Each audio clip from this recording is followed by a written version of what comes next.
So, Raphael, you were telling me today, it's kind of a story I guess I ignored. We were talking so much about Paul Saint-Pierre Plamondon reaching out to Anglos, looking for votes.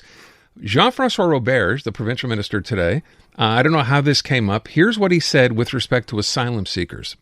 If they are here and month after month, they have the permit to work, they don't find a job, it's not good for them to be here. We want them to reallocate elsewhere in Canada because they came in Canada as asylum seekers. They didn't came here in Quebec, so it's not normal that Quebec is doing more and more than his part. He also went on to say about social services and how much they cost the government and the feds aren't giving us enough. And did he say that half of them don't have jobs? Did I hear that? He said that half of them who have a work permit don't have jobs. And the problem here is that when he said that, minutes after that, his own office had to come out to the media saying, well, we're sorry, but that's not true, actually. We don't have any data about this. To support it. To support it. So Roberge went out to the media to say things that were not based on facts. He should have called, first of all, if you're going to make public policy, make sure it's based on facts. Make sure you have a study proving what you're saying. If you're going to come out to the media and say we're going to cut welfare payments to asylum seekers because the government in Ottawa doesn't support the province right now, well, I'm sorry, but I just can't believe it. I just can't believe it. And Roberge once again is bringing embarrassment to his government with this today. And I'm wondering, why did he make this announcement? Because we don't have the full details. They don't seem to have been ironed out. So to me, it's complete incomprehension, attacking asylum seekers who come here because they were persecuted in their country. They're coming here to live a better life. Yes, it's hard to integrate. It's hard to integrate when you don't speak the language. It's hard to integrate to find a job, for sure. But is the solution here to cut off welfare payments to these people who are struggling to make ends meet already, to force them to move out of the province, to go live in another province because this province is supporting too many of them? That's crazy. That's crazy. I will point out, if I got this right, what he said was beyond a certain point, right? If they're looking for work and they have work permits, and then they either lose their job or they don't have a job anymore, he was saying at that point, we're still paying them, right? They're still on the roll. Mm-hmm. And that's what he's objecting to. And by the way, isn't it the job of Jean Boulet to come out and state facts when he doesn't have all the information? I thought that was his job.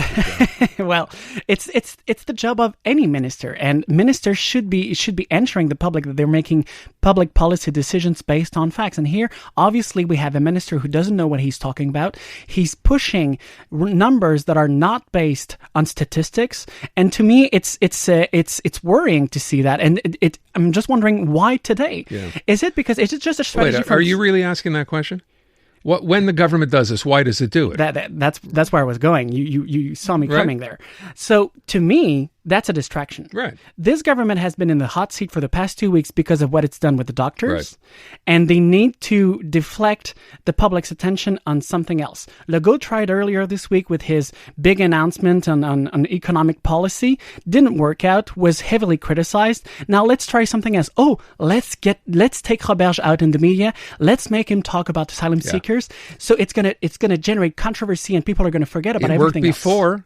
Why won't it work again? That's what his base wants to hear, we're talking about right? this right now. Right. We're talking. So it did work indeed, but to me this is crazy. It's an announcement that was not well planned. Obviously, it's going to create a lot of backlash for this government. And yet again, what's the rest of Canada going to say about Quebec? Yeah. Yet again, we're xenophobes. We're anti-immigration. We're racists who are attacking the most vulnerable of our society. If you cut welfare to these people, what's going to happen? They're not going to move out of the province. That's crazy just to think that it's going to happen. If they don't have enough money to feed their families, if they don't have enough money to pay rent, how are they going to move out to another province? Fair question to ask, because it makes perfect sense, right? Are we going to pay to move them out? Is that what the government has planned? What do we have? A mass deportation of asylum seekers? If the problem here is with Ottawa not paying its part of the services that we deliver, then negotiate seriously with Ottawa, put pressure on the federal government, do anything you want, but don't put it on the back of those people who they didn't have a choice to flee their country. Their lives were at stake. They left their country. Of course, there are some of them who are taking advantage of a system that's very flawed, of course. That's I agree with that. Okay. But most of them are coming here to live a better life, not so that they are once again persecuted because they're asylum seekers. I want to ask you, I asked the question of our audience earlier today, Paul St-Pierre Plamondon coming out, they're announcing their blue book. I had Pascal Paradis on the show yesterday, and he specifically appealed to Anglos. He said, Anglophones, I want you to consider voting PQ. Your concerns are our concerns. And I asked our audience, which is primarily Anglophone, right? What do you think of that appeal? You ready to go ahead and vote? It was 99% no. Of course. But I wonder what you think of that. Does he really think he can win Anglo votes? And I know they're riding, popularity in terms of strong polls. What's that about?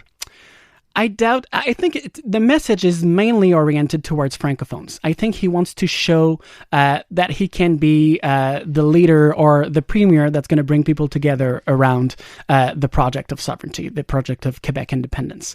I don't think the message is really intended towards Anglophones because obviously it's a failed battle already. Most Anglos would not vote yes to a sovereignty referendum. Let's make it clear. So it's quite obvious. So I think here the strategy is to show Francophone Quebecers that he's trying to reach out to Anglophones.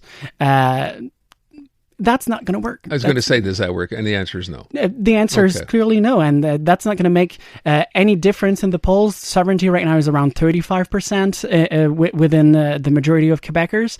There's no appetite for a third referendum, and that's not going to change tomorrow because it's not true that 50% of Anglos tomorrow, because of that appeal from Paul St-Pierre Plamondon, are going to switch to the yes side. Okay, let me go to something local, the STM situation, where today the Labor Tribunal decided in their wisdom that, we're going to let the bus drivers and the metro operators go ahead and strike. No service Saturday, no service Sunday. And people are shaking their heads. And those people, by the way, include Jean Boulet, the labor minister, who's trying to make sense of the fact that why would it have applied for the maintenance workers but not for the drivers? Nonsense. Once again, the tribunal that made that decision, its main mission is to ensure that essential services are maintained. When you have people whom are the most vulnerable of our society, who depend on public transit to feed their families because they have to go to food banks, to get healthcare services because they have hospital appointments during the weekend, we're completely forgetting about those people, completely not taking those people's needs into consideration. That's a shame to me. And on top of that, you add the fact that we had almost all parties at the National Assembly agreeing to make sure that Bill 14, so formerly Bill 89, Bill 14, the new bill that's supposed to come into force at the end of the month that will give the labor minister, more powers to intervene in such situations. Sadly, we have one single party, Québec solidaire, refusing to collaborate with the government to have an accelerated process so that the bill can come into force earlier, so that those powers can be used by the minister before the end of the week so that we don't have a full strike on Saturday and Sunday. This is going to be chaos in the city for the whole weekend. Same thing that happened on November 1st, but for 2 days in a row.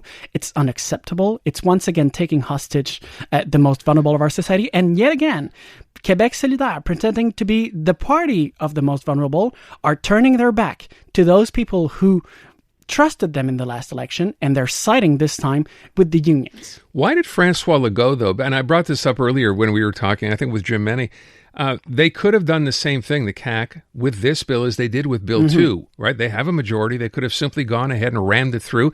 And the Premier said, no, he's not going to do it. What's the rationale there? Well, I think it's obviously a strategy from the CAQ to put the monkey on the back of Québec solidaire. So they want to push Québec solidaire. What kind of political force is Québec solidaire? What's the advantage there? That's a very good point, but I think it's very contradictory from Québec solidaire to pretend to defend those who don't have a voice in the National Assembly and at the same time deny a voice to those people who were hoping that Québec solidaire this time would be voting with the government as other parties. If the Liberals vote for it, if the PQ, who was against Bill 14 in the first place, chose to side with the government this time, then why not Québec solidaire? Why not Québec solidaire? To me, it's unjustifiable from Québec solidaire, and this weekend we're going to have a major strike paralyzing public transit across the city, and it's going to be on Québec solidaire to defend that. I still don't get it, Raph. I don't understand why the premier wouldn't simply say, okay, we're going to go ahead and the official term when they run that through. Bayon. A what? A bayon. That's how they call it. Okay. To just go ahead and say it's going to happen whether you support it or not. It would seem to me the bigger fight here is between QS and PQ, not anybody in the CAC. Mm-hmm. The premier would have looked like a bit of a hero anyway by simply saying, you know what?